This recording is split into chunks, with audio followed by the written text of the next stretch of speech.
Okay. Hi, everyone. Thank you for joining us. This is Deryn Davidson. Um, Sorry about all the technical difficulties. We think we've got it set and then something happens. Um, so thank you for joining us, first of all, for this Create Your Own Model Native Plant Garden webinar. So I am Deryn Davidson. I'm the one who was billed to be giving the webinar originally. And for various reasons, Jennifer Bousselot was going to take over for me, so that's why both of our names are on there. As it turned out, Jen was having audio troubles, so I am now jumping back in. So thank you for your patience as we're getting all of that figured out. So as you should know, this is part of the Native Plant Master Program, and your fee for the webinar is going to support that program. It's a really wonderful program in the state of Colorado. It's run through CSU Extension and the Native Plant Master Program. And just a brief overview about that. It's run through different counties throughout the state. Not every county has a program, but many do.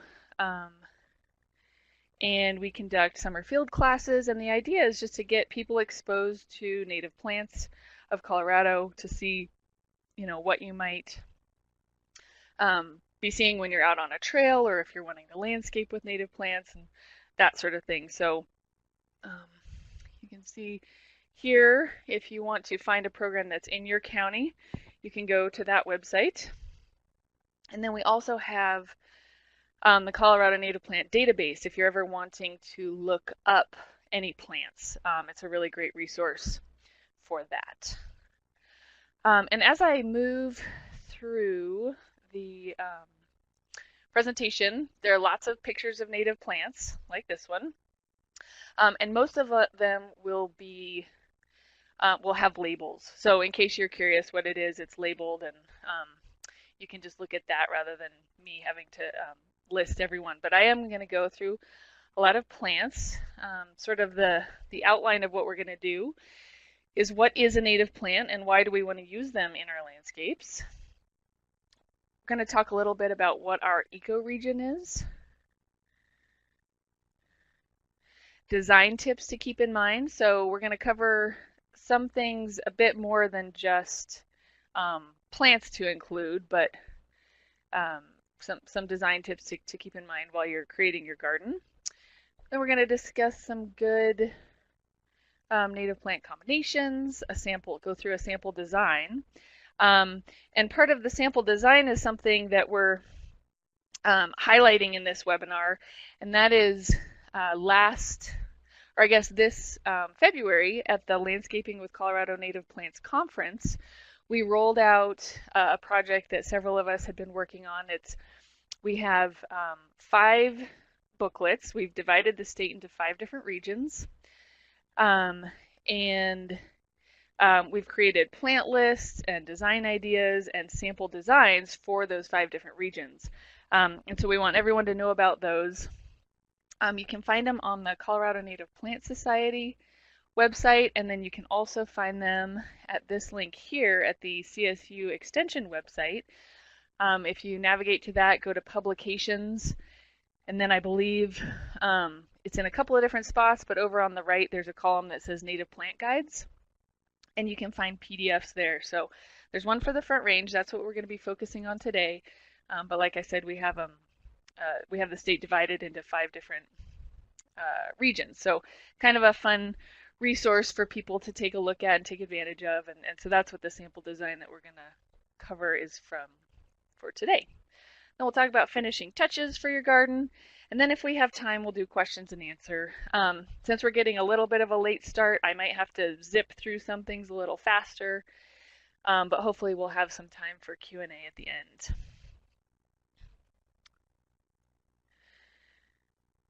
So why natives? First of all, what is a native plant? So there's a lot of discussion and opinions around this sort of thing.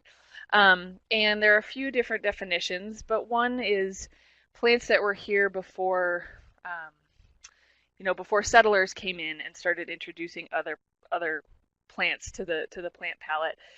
Certainly plants kind of move around on their own through animals and as climate differs and that sort of thing, but generally speaking, they're plants that were here without human involvement or human interaction.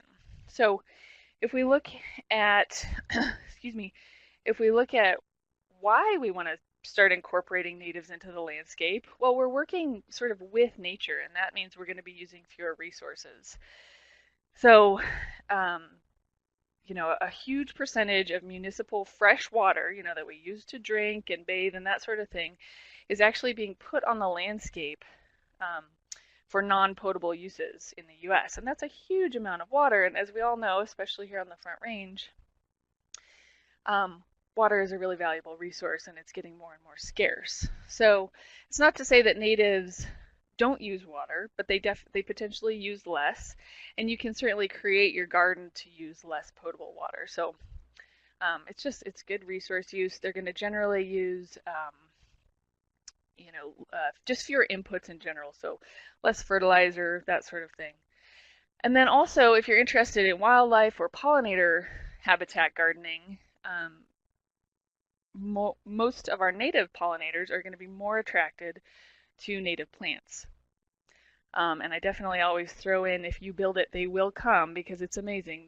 They really will. If you provide those pollen and nectar resources, they will show up. So, and I believe the Xerces Society did a study that showed native plants are 4 times more attractive to native pollinators than some of our exotics. So again, if that's one of the focuses of your native plant garden, then native plants are going to be more beneficial to those critters. Excuse me. So ecoregions. If we look at ecoregions, our landscapes are part of a larger ecoregion. So, we might be looking at our garden that's along the Front Range, but then you want to look at where the Front Range is in relation to the Rocky Mountains and the whole state of Colorado, and in fact the whole country. So it's an important thing to just sort of keep in the back of your mind that the ecoregions denote an area with general similarities. So that means similar climate, perhaps similar soils and that sort of thing. And so these plants are going to be better adapted to grow in these ecoregions. And so we're looking at the Front Range today. So the Front Range is, generally speaking, it's east of the Continental Divide and west of the prairies and plains. Then if we look north to south, it's about the Wyoming border down to about Colorado Springs. And those are, loose boundaries, but generally speaking. And of course, within the Front Range, we have a huge variety of vegetation and landscapes and plant communities. So we've got forests, riverbeds, we have some prairie. So wherever you're doing your gardening, there's several plant communities that are possible to be working with. One thing that's unique to the Front Range is our proximity to the Rockies. It's a pretty complex climate. We get really high winds, we get occasionally super heavy rains, sometimes no rain for long periods of time, and then temperature extremes. So, these plants have to be pretty tough to be adapted to work in these different areas, and that's why natives are also, it's another good reason to garden with natives, because they are sort of used to those conditions. So then if we're looking at soils, again, we've got a lot of variation. So you need to know what kind of soil type you're working with. We can have well-drained rocky soils, or we can have that really super sticky clay soil. And different plants are going to work in those different soils, of course. So knowing what you have is a really great starting point. If you're in a really urban area, say you're in Denver and you're wanting to garden with natives, there's a good chance that you don't have the native soil to garden in. So you might have to do some amending. A soil test is always a good idea. You can do those through CSU. If you go to your extension office, they often have soil sample kits. But so knowing what you're working with your soil, and you can say that, oh, with natives you don't have to amend the soil, but again, if you're working with not native soils, then you might have to do some amending. So Kelly Grummins, for those of you if that name is familiar within the native plant world, he has a sort of a recipe for if you have pretty heavy clay soils, some things that you can add in to amend that to make it better for natives. So that'd be 10% of a wood-based compost. That would planters mix generally falls in that. 20% small aggregate or crusher fines. And then you want to really incorporate that well and make sure that you're not just dumping that mixture on top of the clay soil, but you want to actually incorporate it in so that you get the drainage. And if your soils are really compacted, you certainly want to loosen them up as deeply as you can, whether that's with a rototiller or a spade or something. And then if your soil is really gravelly or it's been scraped off, you do want to bring in some organic matter. A lot of times native plants don't need really high organic content, and in fact they don't like it. But if you're really just working with sand and gravel, bringing in some organic matter will benefit them. So looking at a few sort of design ideas just to keep in mind as you're creating your garden. One thing is hydrozoning. And so this is basically irrigation because native plants do need water, whether you have them on a permanent system or a temporary system until they are established. If you irrigate by area rather than by plant, it's going to be better. So you're grouping plants with similar water needs together and then irrigating. So that way, a lot of times when we're looking at planting plans or planting design, we say, well, these plants look really good together, but if one is high water use and one is low water use, then one of those plants is not going to be getting what they need. So, you want to have a xeric area, all be xeric plants. You want to have a higher water use plants all kind of in one area. And it just makes watering more efficient. So that's known as hydrozoning.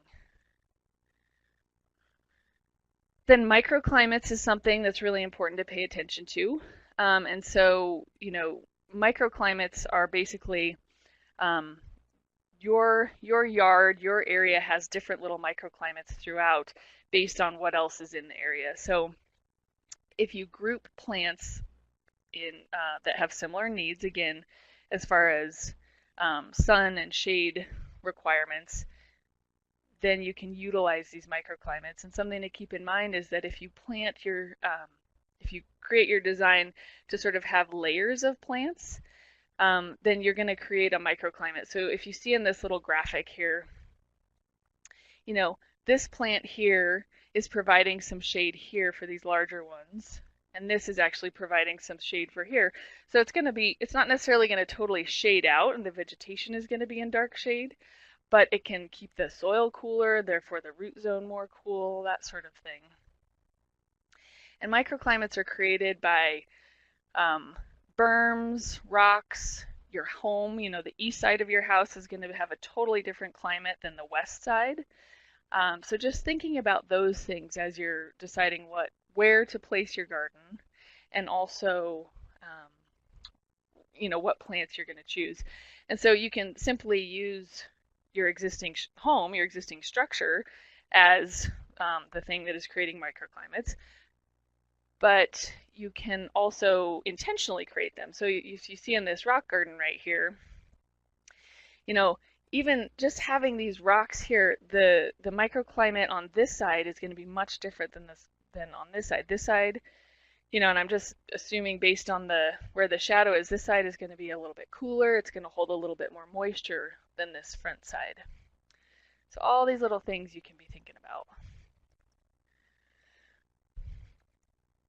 And so when we're talking about natives, whether you're, already an absolute native enthusiast and purist and that's all you use, or if you're sort of, just starting to dabble and get some interest in natives, it's really important, I think, to keep in mind that you can incorporate natives into an existing landscape. So you can see there it's not all or nothing.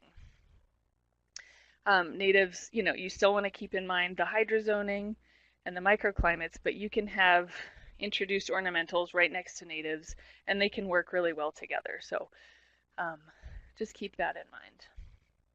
This photo here is kind of a fun one. This is a garden in Denver. It's down by Elitch's. It's in a really unassuming place. Um, but if you're ever in that area, you should seek it out and check it out. So, um, when Wellington Webb was mayor of Denver, he and his wife, this is the story, how the story goes. He and his wife took a trip to France, and his wife fell in love with the gardens of Versailles, that really formal look, and she wanted to replicate something like that in Denver. I'm not exactly sure who was the driving force, but they decided to do it in all native plants. So that's what this is here. And this is just going to show that, native gardens don't have to be wild and woolly and rough. They can actually be very formal. And you can see, it's a little hard to see in this, but you see this row of planting here and here, very strong geometric shapes, and having these spaced out as they are. There's nothing sort of, wild looking about this. It's actually um, a very formal garden, but using all natives. So again, good to keep in mind that you can have any different style of garden, and it's all in how you choose to do it. So it can be an abstraction of nature, or you can be very naturalistic. These three photos are taken at the Lady Bird Johnson Wildflower Center, where I worked as a horticulturist for a while. It was really excellent. This is absolutely where I got hooked on native plants, was at this botanic garden in Austin, Texas. And these gardens are called the Homeowner Inspiration Gardens, and they're designed to show visitors just that. These are all native plants, but you can see with this walkway, very strong geometric design, that's going to be your more formal look. This one in the lower right is meant to be more typical of what a homeowner might have. You've got your turf here. This is a buffalo grass turf, and then you've got your perennial border around here with a few trees. That's kind of your typical neighborhood yard, but again, all natives. And then the one on the lower left here is definitely more of a naturalistic planting. So you've got the dirt pathways. There's a water tank here for a little pond. It doesn't look like your typical yard, but it's something that could be replicated. And so then, speaking of lawns, I love this little cartoon that I came across. I think that there's a time and a place for turf for lawn. Um, if you have dogs running around, if you have kids or grandkids, or if you really use that turf area, then by all means keep it, whether it's, bluegrass or you convert it to a native turf grass. But if it's just kind of out there using resources, just growing and being cut, and you're not really using it, then, maybe think about, well, as the kid in the cartoon says, maybe, he says, I think we have to talk about the bees and the flowers. There's not a whole lot of value in turf as far as ecosystem services or wildlife or that sort of thing. So just something to think about.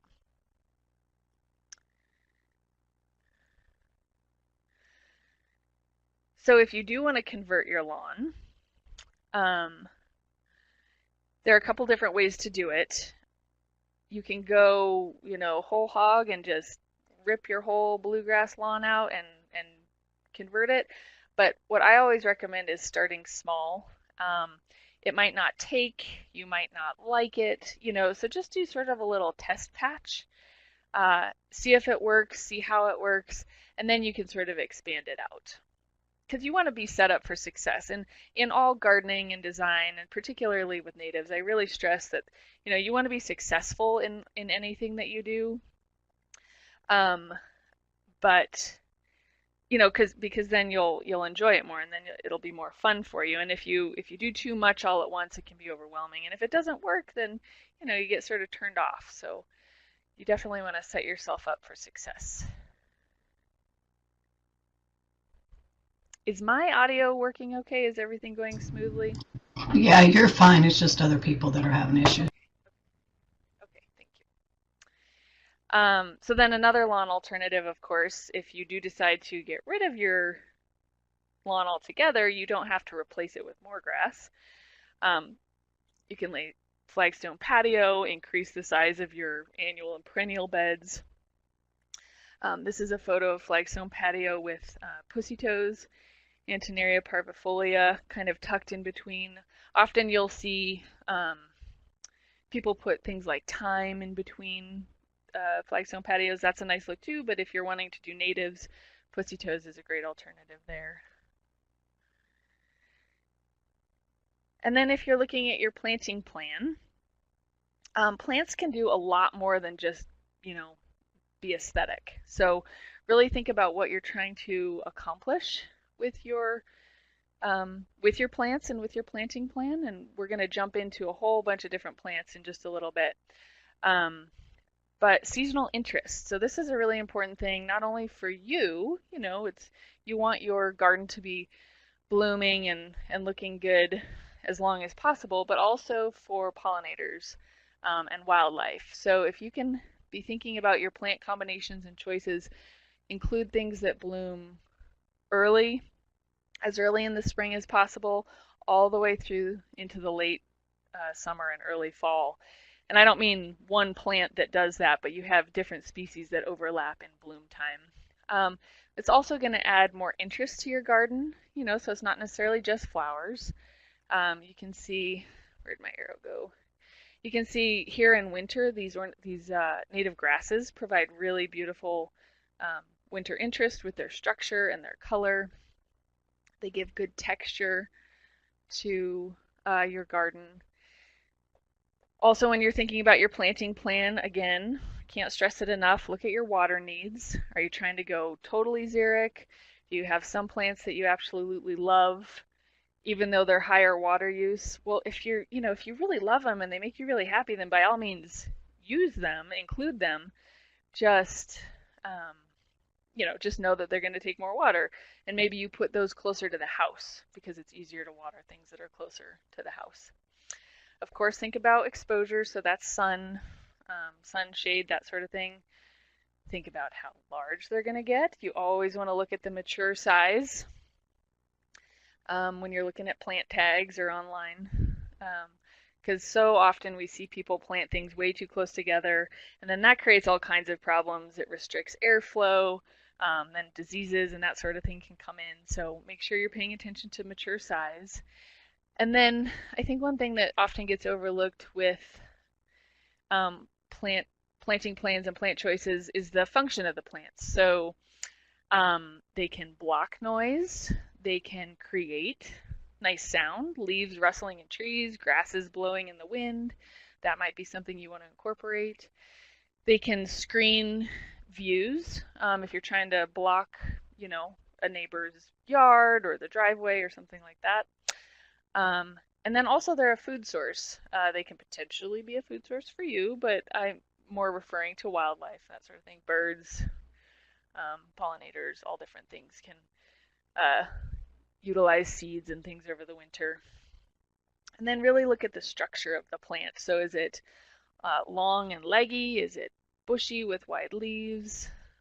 So pay attention to that when you're thinking about combinations. And then maintenance. So earlier I was talking about you want to set yourself up for success. That comes down to maintenance too, and again, I can't stress that enough. If you're the kind of person that is going to be, you know, out in your garden after work every day, all day Saturday and Sunday, then, you know, go for it. Really create an elaborate garden that needs you out there a lot. If you know yourself and you want to have a beautiful garden, but you know you're not going to be out there weeding and pruning and all of that, much more than, you know, an hour or two a week, then you need to create your garden for that too, because you want to set yourself up for success and not have it become something that's overwhelming. Excuse me. So, okay, now we're going to jump into some plant combinations. So give me just a second. So what I was saying was I'm going to now jump into plant lists and just cover some plants. Um, and all of the plants that we're listing here, I've tried to make sure that they're available in nurseries. And that's one of the things, that's one of the kind of, growing pains with trying to get more natives into the landscape is that um, not all native plants are available in the nursery. So it's certainly getting better. And it's like, if there's the demand, there'll be the supply, and we just have to find that balance. Um, but so like I was saying, hopefully most of these plants that I'm introducing to you here, if you're not already familiar with them, um, are available. So starting with Gaillardia aristata here, and I'm just gonna kind of go through different plants, talk about what they like, what they don't like. Um, so this is the native Gaillardia. A lot of people are familiar with Gaillardia pulchella, and the petals of that Gaillardia have more red, so that might be what you're more familiar with, but this is the native. Um, it's an excellent wildflower. It's drought tolerant, long blooming, really good for pollinators. Um, and if you look, if you look at this picture here, can you see the moths? There's one here and one here. Um, I can't remember the name of those moths, but their entire life cycle is dependent on Gaillardia. So everything that they do happens on Gaillardia aristata, which is just kind of an interesting thing. Next we have Ratibida columnifera. So this is the prairie coneflower. This is a fast-growing plant. It can get pretty large, and they have the nice. They don't really look like daisies, but sort of that prominent center part, and then those petals that kind of droop back, and they are really, really drought resistant. So once these are established, um, you can pretty much turn off the water and they'll be good to go with whatever natural precipitation we get. There's always an exception to that rule, but really beautiful. And you can get the yellow version or that yellow and red version. And they like full sun, and they'll pretty much bloom all summer long. So next we have Mirabilis multiflora. This is an excellent performer. Let's see, so it can be this sort of has a look of petunias. So everybody's familiar with petunias. This has kind of that similar bell-shaped flower. Um, and these they get quite large, the plants get quite large, and they will just be absolutely covered with these sort of pinky magenta flowers, and they're really, really gorgeous. They have a really long taproot. That's something to keep in mind. Um, so actually, if you water these too much, they're not going to do very well. So if you're really looking for a showstopper that doesn't need a lot of water, this is an excellent choice. They do get pretty big though, so keep that in mind. And this is sort of a surprising one because I think once they're big and established, they really look pretty, lush and very full. Whereas some of our natives can look a little bit scrawny. Um, but oh, and I see somebody saying can't get them going. They can be kind of tricky to get going. I've had that trouble too. Um, I don't know. Try again. I I guess is my best comment at the moment. But once they do get established and get that taproot going, they're really good. So wine cup. This one is maybe one of the more common native plants that we see in the landscape. Um, these guys are pretty easy to get going. And this is another one that kind of sprawls out along the ground and can get quite large. They don't get very tall, but they can get they spread out along the ground, and they too will be covered just all day long, all summer long, with these really gorgeous magenta flowers. Um, and their leaves are so the mirabilis that we just looked at. They have sort of a fleshy, lush look to them, where the wine cups have the leaves are palmately compound, so they're sort of a little more not feathery looking. I can't think of the word, but they're more dissected, so they have a little bit more of a delicate feel. So this is Calero involucrata.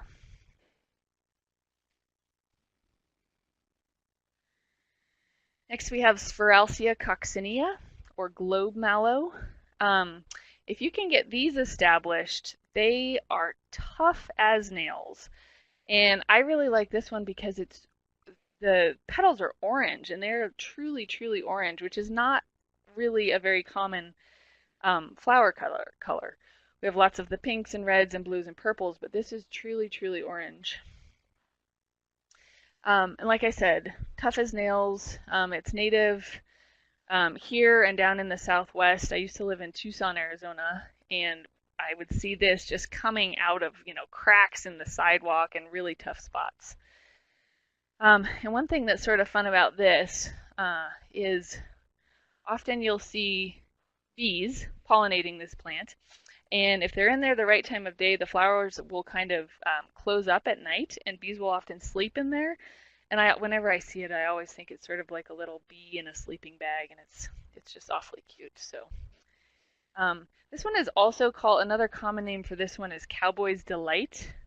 Uh, and I don't actually know where that common name came from, but kind of interesting. This is another one that doesn't want to be overwatered. If you give it too much water, it's going to get super long and leggy. So really great for the xeric garden. Then we've got milkweed, Asclepias speciosa.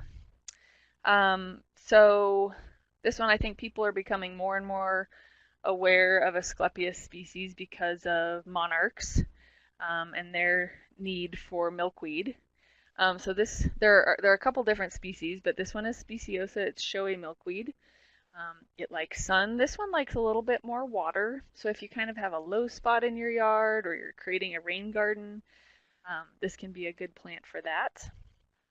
They get the fluffy seeds in the fall, and then they leave behind these interesting seed pods that I've seen lots of people do interesting crafty things for, or with rather. But I really like Asclepias. They have really interesting flowers, and they're good for butterflies. They will spread though. Be aware of that. Those fluffy seeds will disperse and they'll start coming up everywhere. And that kind of goes to what kind of maintenance you like. If it's easy enough for you to just pull if you have too many, but if you do have too many, then you don't want them. Yep, and thank you, Robin. It can be poisonous to livestock. So if you're putting your native garden anywhere near an area where these could escape into pastures or native area or open space areas, you want to be really careful. If you're pretty confident it's going to be confined to your yard, and again, I'll use Denver because it's very urban, less of a problem, but definitely good to keep in mind that it can be toxic. So then we've got Solidago. These are the goldenrods. Variable in size. They like sun. This is a really great one because they bloom so late in the season. So again, I was talking about you want things that bloom early in the spring all the way through to as late as possible. Goldenrod is a real winner for that. Excellent for insects. You can see the pictures here. We've got a beetle, a fly, a honeybee. Here's a butterfly over here. Kind of everybody loves the goldenrod. They also make really nice cut flowers. And these are not what people get when people get the late summer, early fall allergies. Often goldenrod gets blamed, but that's not what's doing it. It's typically ragweed. They sort of look similar, and so they get confused. But this isn't generally the culprit of those allergies. So strike that. We don't want goldenrod to get that bad name. Then we've got Penstemon secundiflorus. So this is side bells. There are lots and lots of different species of penstemon that are out there. This is a really good one because it comes out in early spring, and it has sort of a basal rosette that the flower stalks come from. Has really nice blue-green leaves, and then it has these really gorgeous sort of lavendery purple flowers. Again, good for pollinators. I'm just realizing it's 1:45, so I'm gonna step it up a little bit. We might go a little bit past 1. Hopefully that's okay for people. If you have to get off right at noon, or I mean right at 1, I think we're looking into possibly sharing the slides, so hopefully you won't miss too much. Or again, this is being recorded, so you could go back and pick up where you dropped off. But if I'm kind of speeding through things, that's why.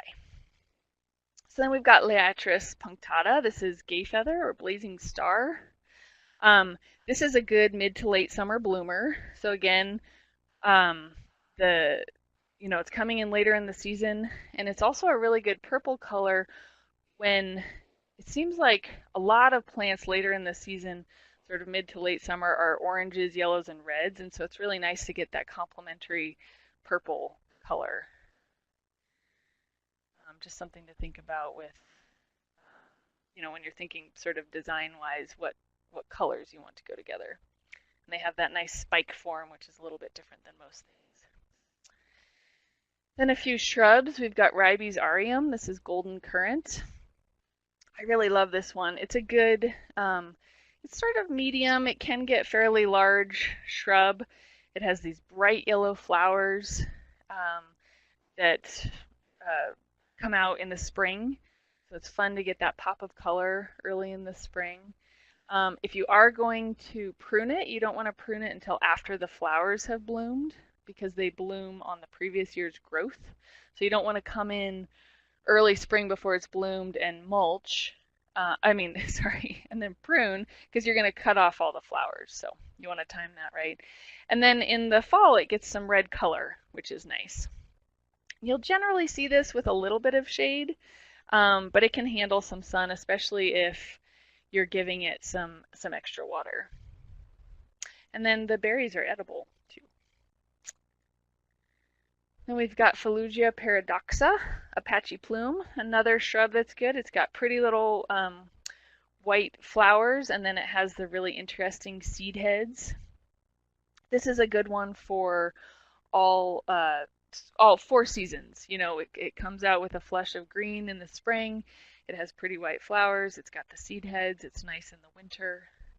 It's another partial shade sun, but it can handle really dry conditions.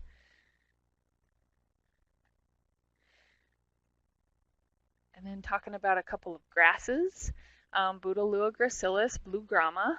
Blue grama is the state grass of Colorado. Gets these really pretty seed heads on it.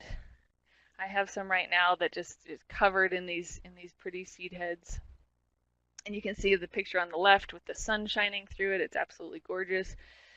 There are some cultivars like Blonde Ambition, Plant Select.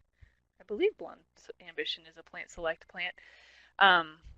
It gets taller. It's a taller species. Or a taller cultivar. But this is one that can also be used, the shorter varieties, that can be used mixed in with buffalo grass for a turf grass.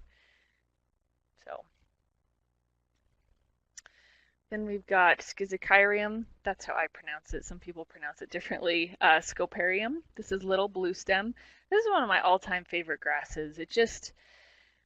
I don't know, it just makes me happy. It turns this really pretty kind of rusty red orange color in the fall, but during the more of the spring and summer growing season, it's a nice kind of bluish green.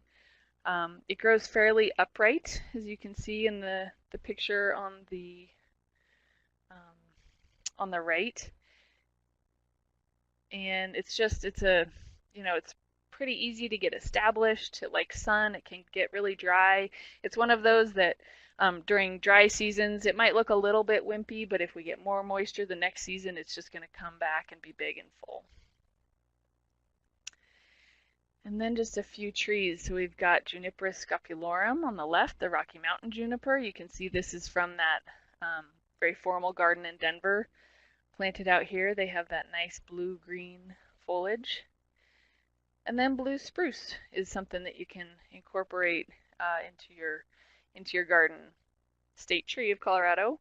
Kind of a slow grower, but excellent tree for the landscape. One thing to mention, in case you're not aware, a lot of times in the landscape we'll see a nice stately blue spruce and somebody's come in and limbed it up to to here, like a quarter of the way up, maybe so that they could see or so that they could mow under it or something.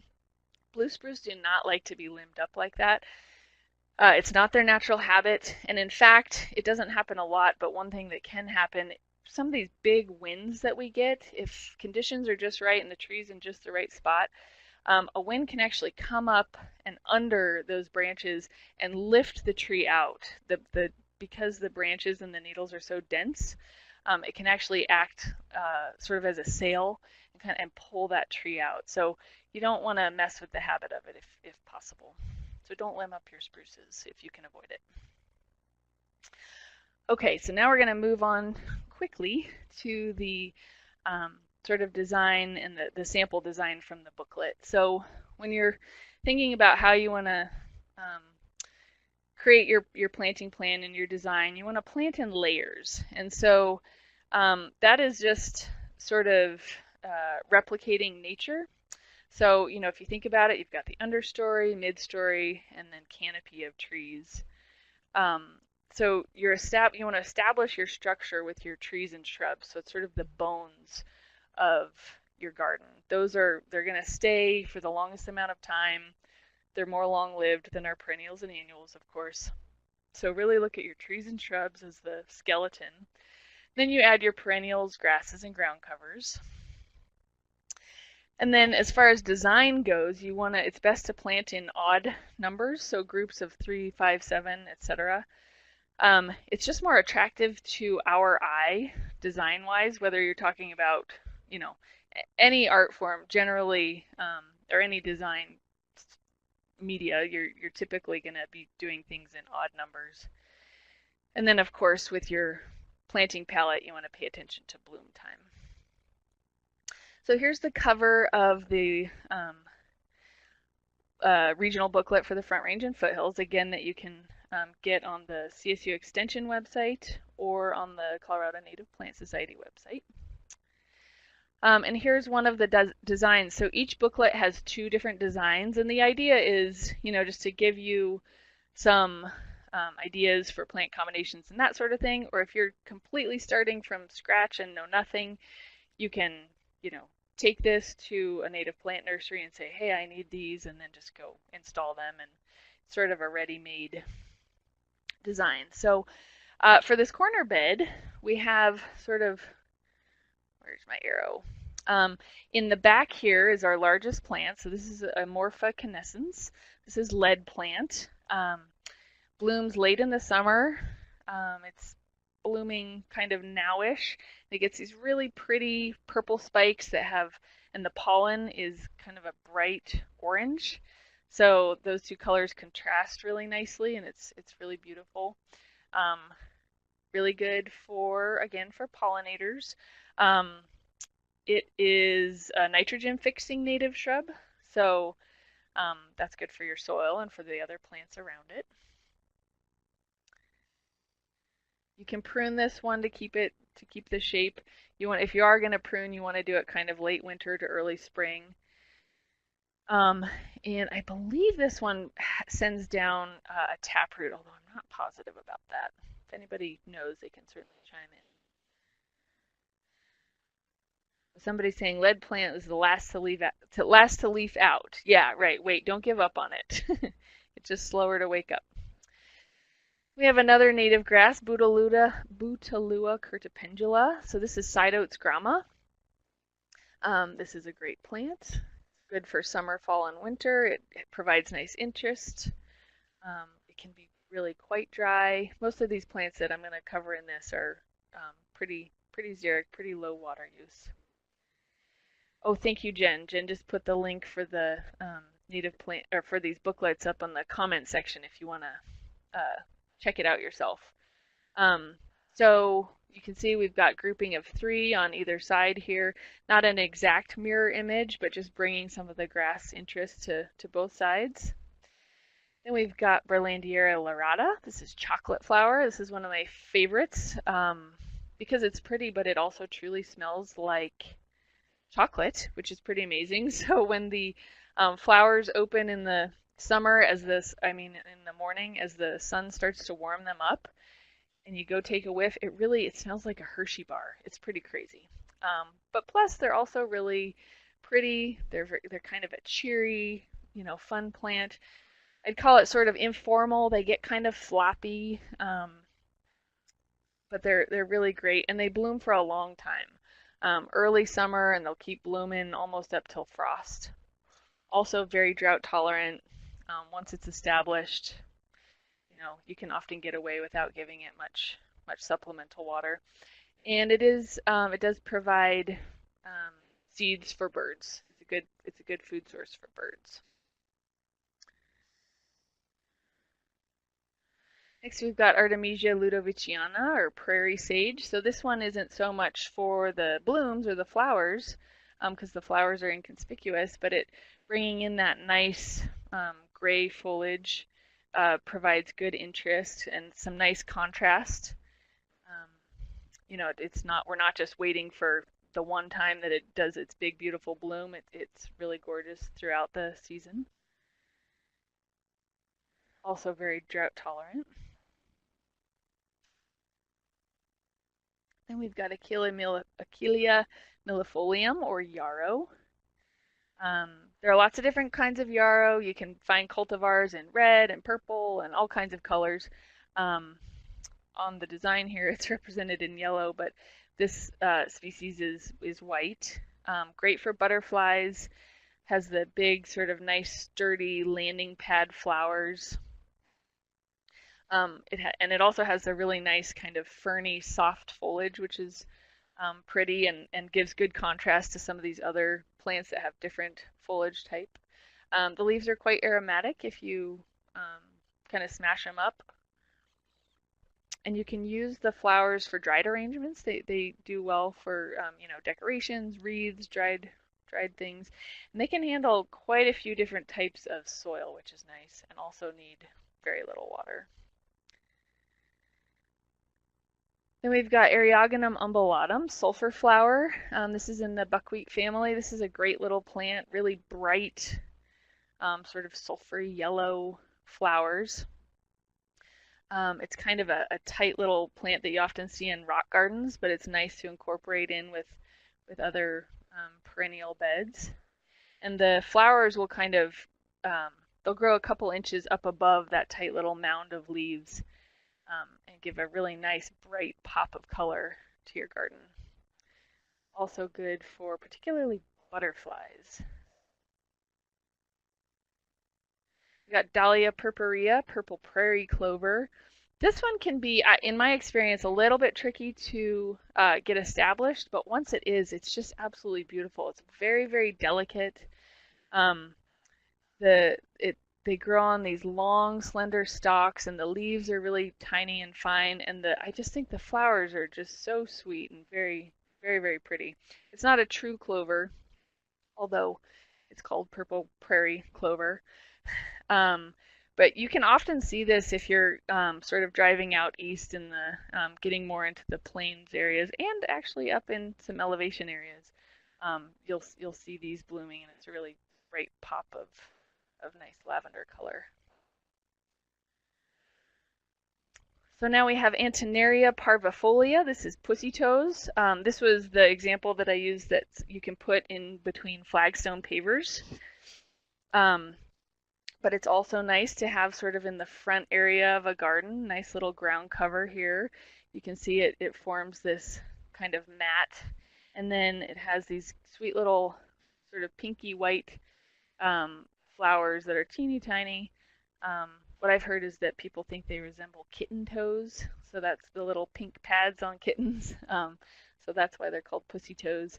So these grow on short stalks, kind of like the Eriogonum, early in the summer. And they don't have a really long bloom time.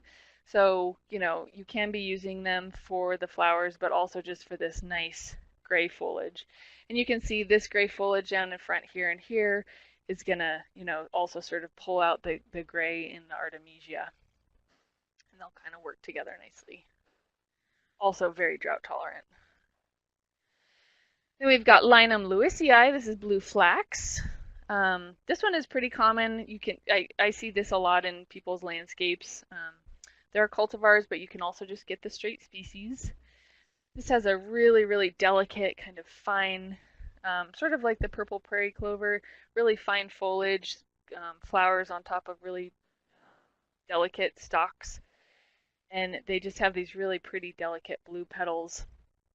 And each individual flower doesn't last all that long, and there'll just be, when these are in full bloom, the ground will sort of be scattered with this pretty lavender um, petals everywhere that I think is really beautiful. And it has a pretty long bloom time, spring through summer, and you see these work on all different elevations. And they will spread a little bit, but I've never really seen it get out of control. So they might kind of move around your garden a little bit, um, but they tend to behave pretty well. Then we've got on Enatheria capitosa, excuse me. This is tufted evening primrose. So there are several different kinds of primrose. This is one of them that has white flowers, big white flowers that kind of turn pink. Um, they open later in the day, and you see these a lot in rock gardens, so they can handle some pretty poor soils. Um, but they're just really, really, really pretty flower. Really kind of delicate, but also very tough. One thing I find interesting about some of our natives is they have this very delicate look, but you know that they're actually really tough in the conditions that they can handle. Then we've got penstemon virens. So this is another penstemon. I mentioned secundiflorus earlier, but in this design, we've got the virens. This is blue mist penstemon. It's kind of a compact. It gets about a foot by a foot. It can do sun or part shade. Also can handle really dry conditions, and you'll see these bloom more in the early summer.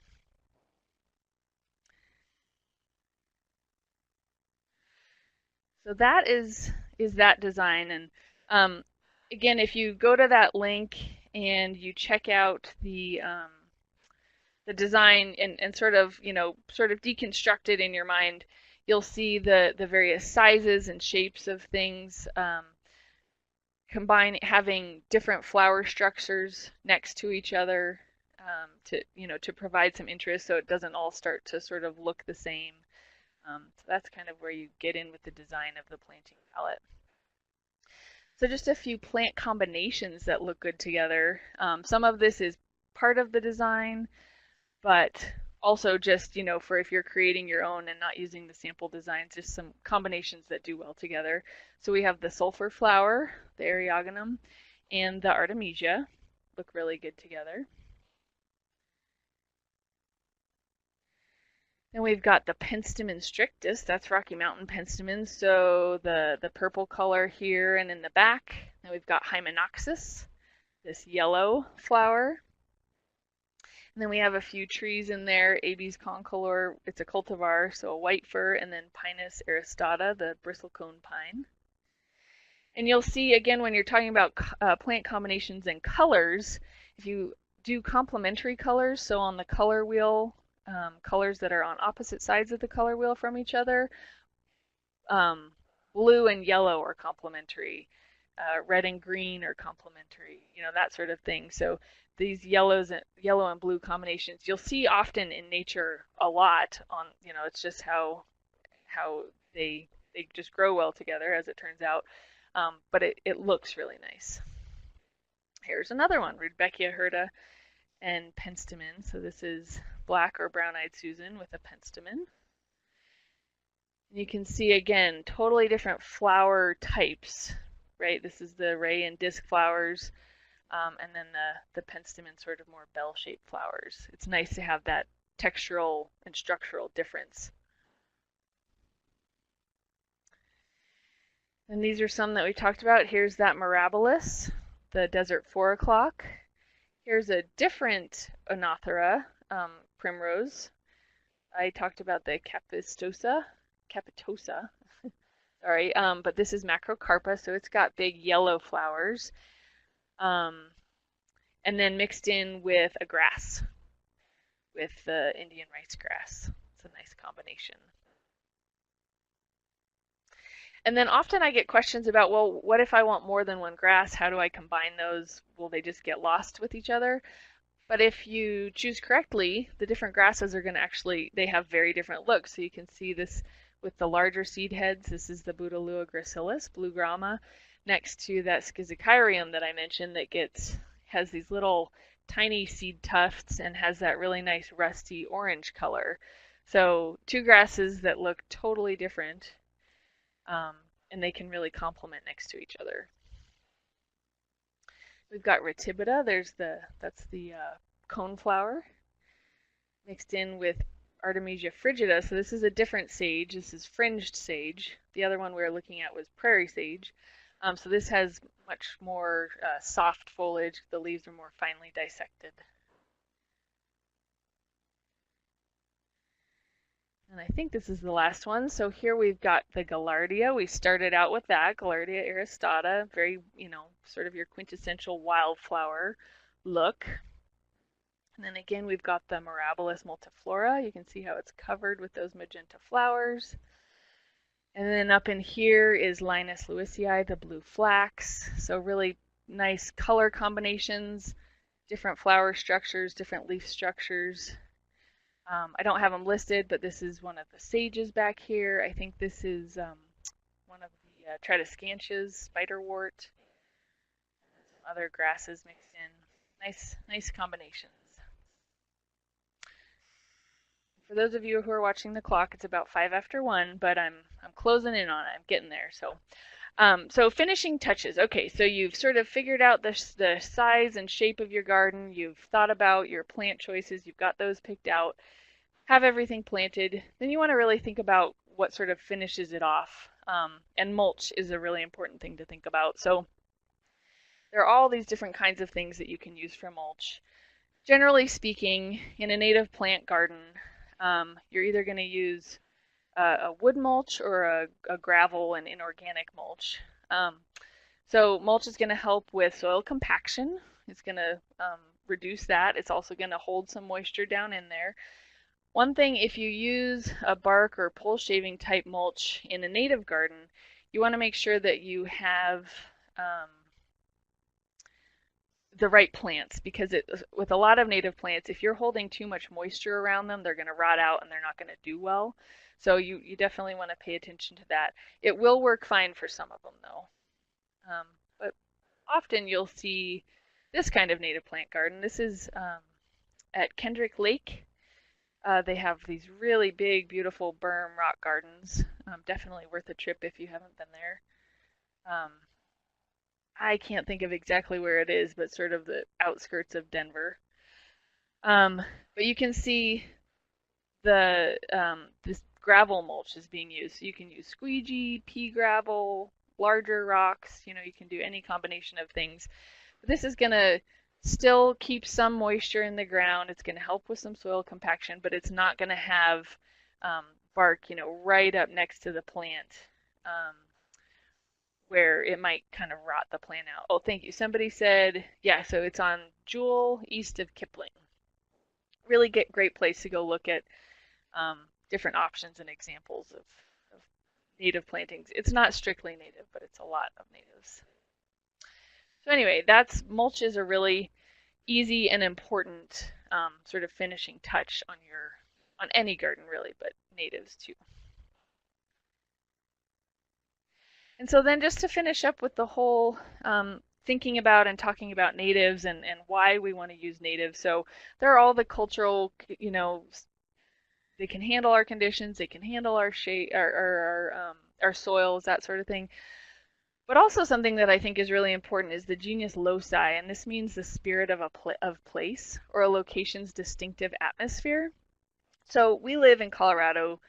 A lot of us live here because it's absolutely beautiful. We love the landscape. We love going out into the natural areas. So why aren't we, trying to recreate that in our urban areas and hold on to the spirit of the place we live? And I draw from, again, Miss Lady Bird Johnson.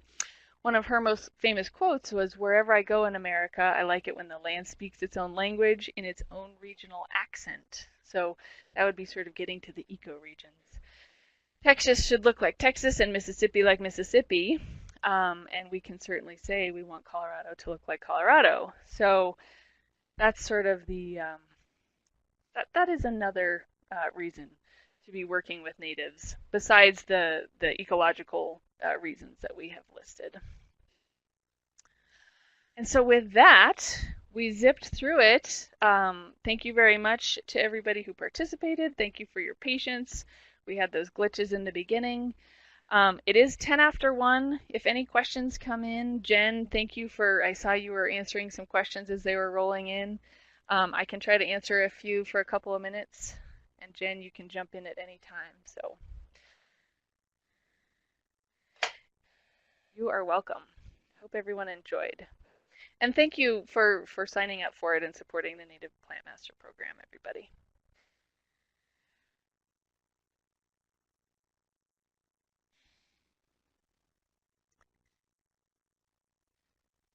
Wonderful. I'm glad you all enjoyed it. That's really good to hear. Are all classes online? So Heidi, I think you're asking about the Native Plant Master classes. They are not online. They're actually field courses. Oh, somebody was coming from Florida. Cool. I'm glad you learned about Colorado plants. But yeah, so the Native Plant Master courses are actually out in the field. Generally, there are 3-day courses where you go out and you're generally in an open space, one of the county open spaces, walking along trails and that sort of thing. So go to the website and you can learn a lot more about them. So somebody's asking about if we can provide the slides. We're going to look into that. So the Native Plant Master folks, they have everyone's email. And so if we can send out the slides, we certainly will. So that's the best I can say at the moment. But yeah, and I can actually, I'm going to put my email address in the comments. And I'm always happy to answer questions directly if I have the time. I am about to go out on maternity leave, which was why Jen was originally taking this over for me, but it all worked out, so we're all good. But I am happy to answer questions. I just might not be able to do a whole bunch in the coming months.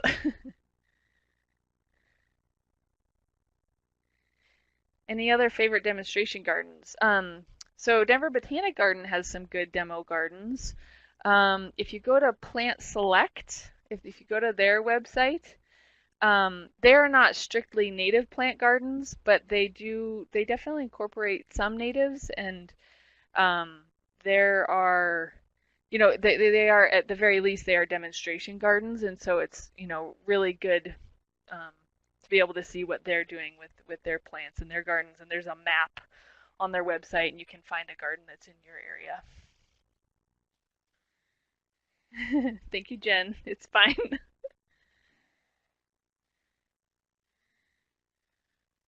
Oh yeah, Betty Fort Alpine Garden. That's a good one in Vail, and it's free, I think. Yep. Thank you, Harvey, for mentioning that one.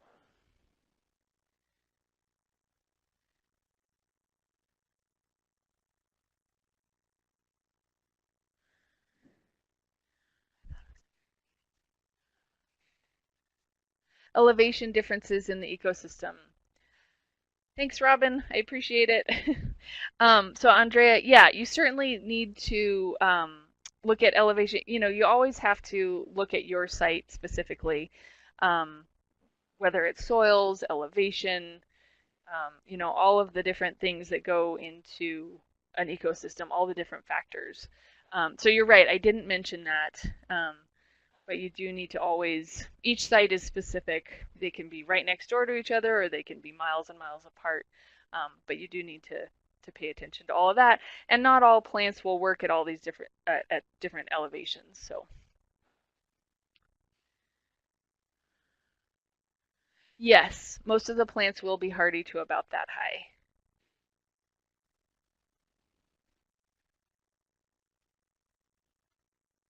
Once you get to about 7,000 feet, then you're really kind of starting to change what plants you can use.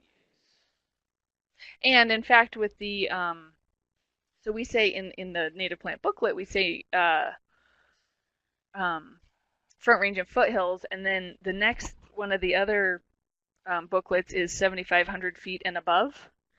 So that's going to have plants specific to that area. And each of the booklets, it's more than just a plant list and design. There's other sort of content information um, more specific to each region. So here in rabbit resistant plants. Okay, very good. Thank you. I'll take that into consideration. Somebody's saying, are there any native plant classes we can take to learn more? Yeah, there definitely are. If you go to CSU Extension and the Native Plant Master classes, um, I can maybe go back all the way to there you go. Um, if you go to this website, coloradonativeplantmaster.org, um,